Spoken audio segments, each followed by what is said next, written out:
everyone, and welcome back to our weekly DSS Break. Thank you so much for joining us today. We're here live every Thursday to talk about data science experiences and best practices with leading data professionals in a 15-minute break. I'm Anna Annison, CEO and founder of Formulated By, the home of Data Science Salon, and I'm streaming here live from our headquarters located in the heart of Miami, right next to the Design District. And I'm really excited today to welcome Boshika Tara. She's a technical product manager, machine learning at H&M Group. Boshika has 5 years of experience in technical product development, engineering, and building large-scale machine learning systems in NLP and Computer Vision. And she's going to be sharing some of her expertise in mitigating bias in AI by creating more equitable teams and diverse representation. And that's actually something that's very important to us. So I'm really excited to have you here, Boshika, and talk to you about this. Thank you so much for joining. Maybe you can do a little intro for yourself as well. Yeah, thank you, Anna. Thank you for that wonderful introduction. So as Anna mentioned, I am currently a technical product manager at H&M, where I am working with the semantic search functionality and essentially building NLP and computer vision models to support our semantic search on H&M's website. And then before this, I worked in banking for a few years, building large-scale NLP models, and also in cybersecurity, working with risk modeling as well. So I come from a very heavy engineering background, and I just moved into products. So that's cool. Well, now you're in a more exciting. I mean, I'm sure finance is exciting, but I feel like retail and e-commerce is a little bit more fun. So hopefully, you're enjoying it so far. So let's go and jump right in about bias. We know that it's a huge concern when building machine learning products just across the board for every industry.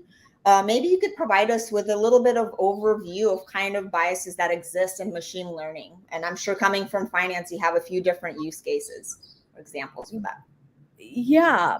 So I think that it's really important that I'm glad you actually asked this question. And I think it's really important to highlight the kinds of biases that exist, because I think people know about a few biases, but they're not aware that there are a lot more than, like, say a sampling bias, right? So like that is the most common type that you would see. So in a sampling bias, essentially, we're talking about early on within the ML journey when you're working with data collection, right?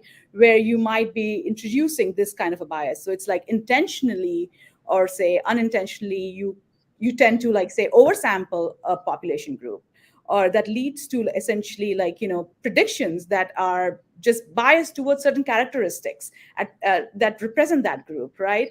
I think one of the big ones, and this is, like, I think a really common example would be, like, of course, the facial recognition, like, that's trained on certain demographics. And I know this use case is really out there, but, like, you can also think about in terms of loan lending, right? Like, Yeah. when you're looking at default rates, and like when you, like, tend to oversample from a certain, like, demographic, and that can lead to, like, inference bias, right? And then that also goes into another type of bias that I think people might not be aware of, which is, like, when you have a racial bias, like, when your data skews in a favor of particular demographic. And Right. one thing that I think, like, coming from, like, I have a thick accent, right? Like, I know I do. And, like, I can think of ASR, like, technology, which sometimes fails to recognize, like, people of color, yeah, right, accurately, because, maybe the data is not trained on, like, a proper or a more complete pool. Then, of course, this is very much like data related issues that we have. The other thing that I think that's really important to point out is, like, say, social or peer pressure bias, right? So, and how that seeps into, say, some of the NLP models that we're building. For example, you might go on a service and you want to rate that service, and then you read all these reviews and say, hey, you know what? And you change your mind about it, and you don't really give your honest opinion, and that goes into some sentiment analysis model, right? And that is, like, again, that's something that we need to be conscious about. So I think most of the biases that I'm talking about are very much like data centric or data focused biases. We also like have to think about in terms of like what happens when we are developing an algorithm, right? Uh, Right. Yes. there's also what I would say like algorithm biases. Like, for Mm-hmm. example, when you work with neural networks, these are like essentially black boxes that you're working with, right? So so how do you optimize for certain things? Like what, how many, the number of neurons you choose, what kind of regularization functions you choose, that all that is also like your innate bias while building the algorithm. So I think that's something that we should be aware of as well. Then I think that data and algorithm bias is much before in the ML pipeline. The other thing that I think we need to be aware of is like, say, evaluation bias. So evaluation bias could be like, again, going back to the idea of like facial recognition, like, you're not using the correct benchmarks, right? It's Yep. not just the training data set that's biased towards skin color and gender. It could also be like unconstructed like biases that arise in, say, your test data sets, like, and you need to develop like impartial benchmarks for that as well, right? So and one of the like last ones that I'll highlight and I'll stop, and I know there's so many that we could probably talk about. There are like so many different places within the ML system that this can happen, but uh, there's the association bias, right? And this bias like essentially occurs when the machine learning model like is reinforcing certain like cultural biases, right? Right. So for example, there was a study that was done by Princeton University, where they like, I think they tested like off the shelf machine learning AI software. Like they tested like 2.2 million words or something, and what they found is that the word woman and girl were most likely associated with, say, arts instead of science and math, which Oh were like wow. more likely connected with males. So now you think about it this way. Now you take that data and you build algorithms like a search engine ranking algorithm, right? It could have such a bad effect in reinforcing like the racial and gender biases. So I think that there are a lot more like biases, but I think these are like some of the main ones that I think we should be aware of. And of course, like I said, it's data bias, it's algorithm bias, and then I think it's like more like evaluation and inference bias that we're looking at. So those are the three main areas, I think. Yeah. No, 100%. No, that's a really great way to divide it. And thank you so much for sharing. And I think the next question is, how can you detect biases as a data scientist before decisions are made based on biased results? So I'm sure that's kind of a difficult thing to do, but maybe you could talk a little bit about that. Yeah, and that's such an interesting question because like like I just outlined, like there's so many different places within the ML like life cycle that biases can be introduced, right? I think there are some very basic guardrails that can be put in place. So one thing that I always go back to, so I worked at the Berkeley Free Clinic as a HIV/AIDS counselor for a while.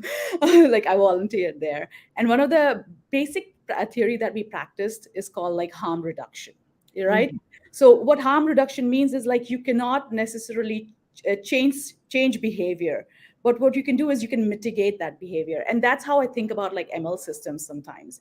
Instead of trying to like make ML system like completely fair, which is not really possible, or remove all types of biases, what you can do is you can detect and mitigate or lessen essentially the harms that might happen, right? So I think that this is a very like, this is one of those open-ended questions. What do I need to do, right?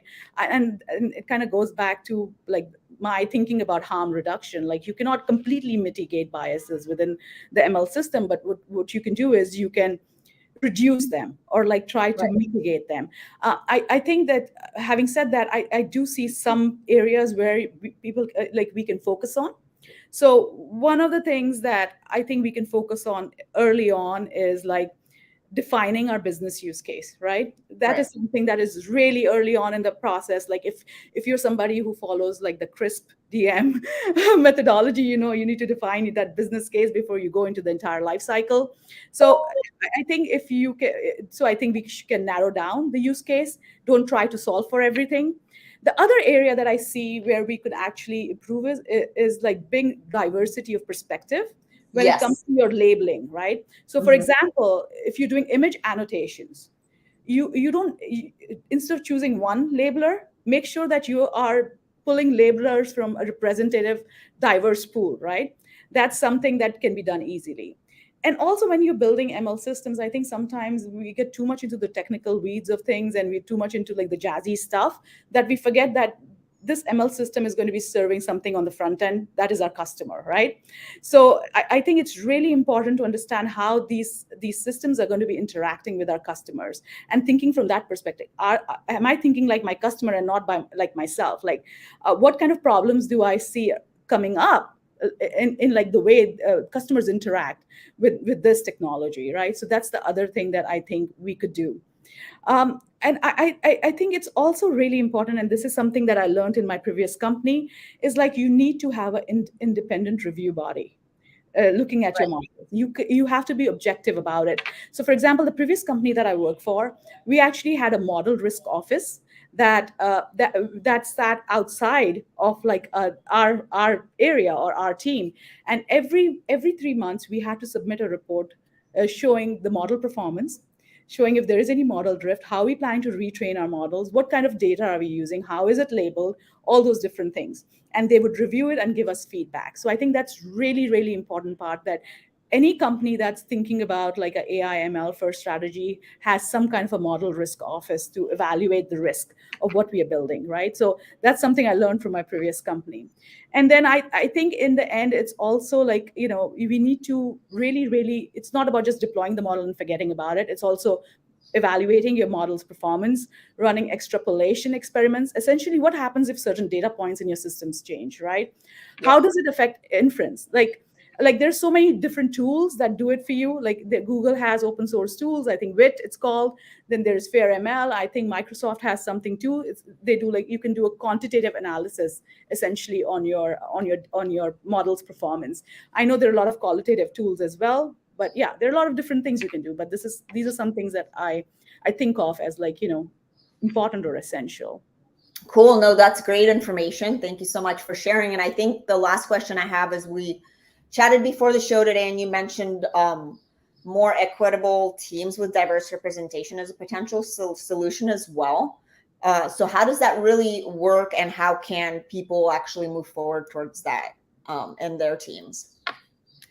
Yeah, that's like a really awesome question, and this is such a important question. Like the world that we live in right now, like, it would probably be a cliche for me to just say that AI like affects all like aspects of our life, right?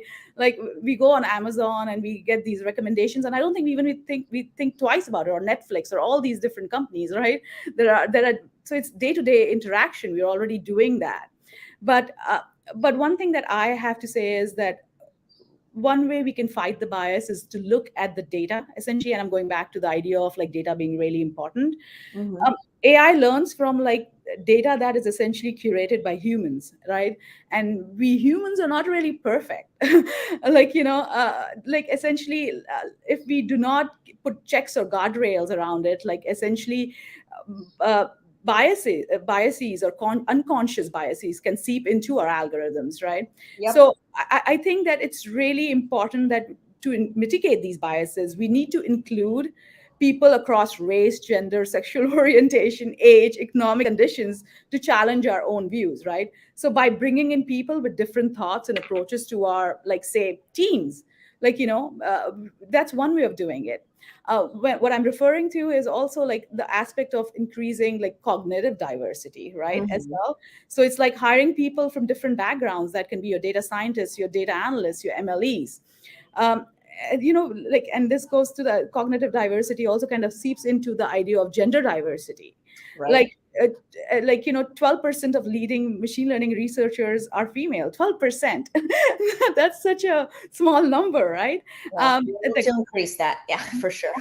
And then there is also like a research that was done by like the World Economic Forum, I think, that showed that 22% of jobs in AI are just held by women. 22% is not even quarter, like, of the jobs. So I think data points essentially are snapshots of the world like we live in. And I think that one thing that I always go back to is like with the gender digital divide that exists, right? So we know that women, especially in low and middle income countries, are like 20% less likely to own a smartphone. This is a known fact. Right. So like if these technologies are then used to generate data about their users, and these are used in downstream ML systems, can you imagine like what kind of like biases that these can create? So this also goes to the idea of like building a gap between that gender divide, like digital divide that exists. So I think these are some of the things that I can think of as like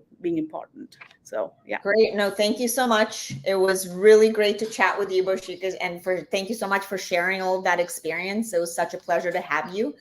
And Boshika will be speaking at our DSS virtual mini salon, which is coming up next Wednesday on May 18th. And she's going to go even deeper on this topic.